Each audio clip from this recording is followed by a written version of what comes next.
Bonsoir, ce soir nous sommes en direct de l'hôtel Scribe, rue Scribe à Paris, pour la 35e édition du prix Romy Schneider, Patrick Devers. On vous emmène à la rencontre de ces nouveaux talents. Écoutez, je suis ravie d'être là. Je suis vraiment une inconditionnelle. J'adore les acteurs. Donc pour moi, c'était une évidence d'être là, d'être parmi eux et puis parmi ces jeunes talents dont Lou Delage, on peut le révéler, hein, qui a gagné, et ainsi que Vincent Lacoste. On a offert une montre à chacun des nominés de la marque Chariol. Alors je crois que vous êtes à Cannes aussi cette année, Marie-Olga ? Absolument, je raterai cet événement pour rien au monde. On est tellement heureux quand on voit défiler nos montres sur le tapis rouge. C'est une jolie récompense. Ce soir, déjà, je suis contente, ce qui est déjà pas mal.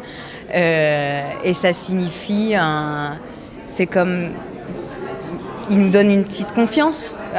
C'est comme une sorte de réconfort. Donc c'est assez agréable parce que surtout ce métier-là où on ne sait jamais trop comment ça va évoluer. Je viens à la base du théâtre et maintenant j'ai la chance de faire les deux. Et je trouve ça tellement génial et important pour moi de continuer à faire les deux que je continue ça. Moi je suis un très grand fan de Patrick Devers depuis très longtemps et ça me fait plaisir de recevoir un prix qui s'appelle le prix Patrick Devers, quoi. Mon premier film a tout de suite été m'a tout de suite beaucoup marqué. D'ailleurs c'est un de mes films que je préfère que j'ai fait. Je pense que c'est un super film, quoi. Je suis très content et ça m'a permis de rencontrer plein de gens, dont Riyad qui est encore un de mes meilleurs amis et dont Anthony Sonigo aussi. Donc voilà, et puis c'est ce qui m'a lancé en plus, donc je suis particulièrement attaché à ce film, quoi. À Cannes, j'ai plusieurs films. J'ai le film de Justine Triet qui fait l'ouverture de la semaine de la critique, et j'ai deux courts-métrages de deux de mes amis, hein, de Félix Moati, qui est acteur aussi, et un autre de Antoine de Barry. En février, donc j'ai eu le César du meilleur espoir pour le film Fatima, et nous avons eu aussi le César du meilleur film et de la meilleure adaptation. Donc c'est vrai que c'était une année assez intense et assez joyeuse. Je commence un tournage en octobre, un premier film aux côtés de Jérémy Régnier. J'ai deux longs métrages qui sortent, un en septembre et un en octobre. Responsable et coupable, 2 fois. Une fois en tant que membre du jury Romy Schneider depuis déjà quelques années. Et ça c'est responsable et coupable parce que j'anime la soirée de remise des prix. Non seulement Romy Schneider mais également Patrick Devers. Patrick Devers, c'est Patrick Devers. Je pense qu'il n'y a pas eu de... Personne n'a pris sa place, personne n'a pris la place de Romy Schneider.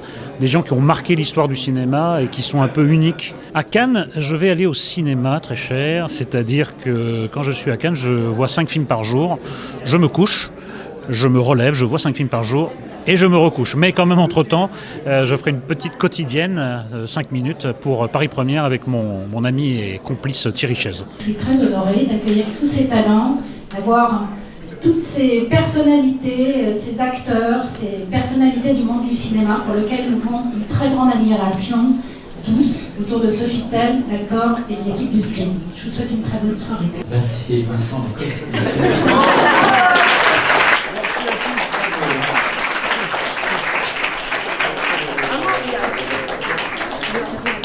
Je remets le prix ce soir à Lou Delage.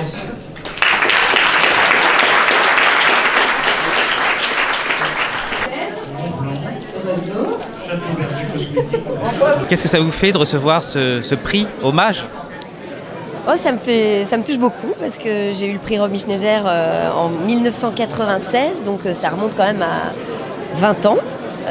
J'étais très surprise quand on m'a dit que j'allais recevoir un prix d'honneur. Je suis au théâtre du Petit Saint-Martin dans une pièce qui s'appelle Constellation, qui est une pièce d'un auteur anglais qui s'appelle Nick Payne, qui est une pièce assez magnifique, très originale, que je joue jusqu'au 18 juin. Voilà. C'est toujours un plaisir de fêter le cinéma. Cela fait 50 ans que Sofitel célèbre la culture en travaillant avec des artistes, en travaillant avec des photographes, des écrivains, des musiciens. Comme en témoigne la photo derrière moi, c'est un lieu qui est vraiment empreint d'histoire parce que c'est ici, en ces lieux, qu'a eu lieu la première projection publique et payante des frères Louis Lumière à Paris.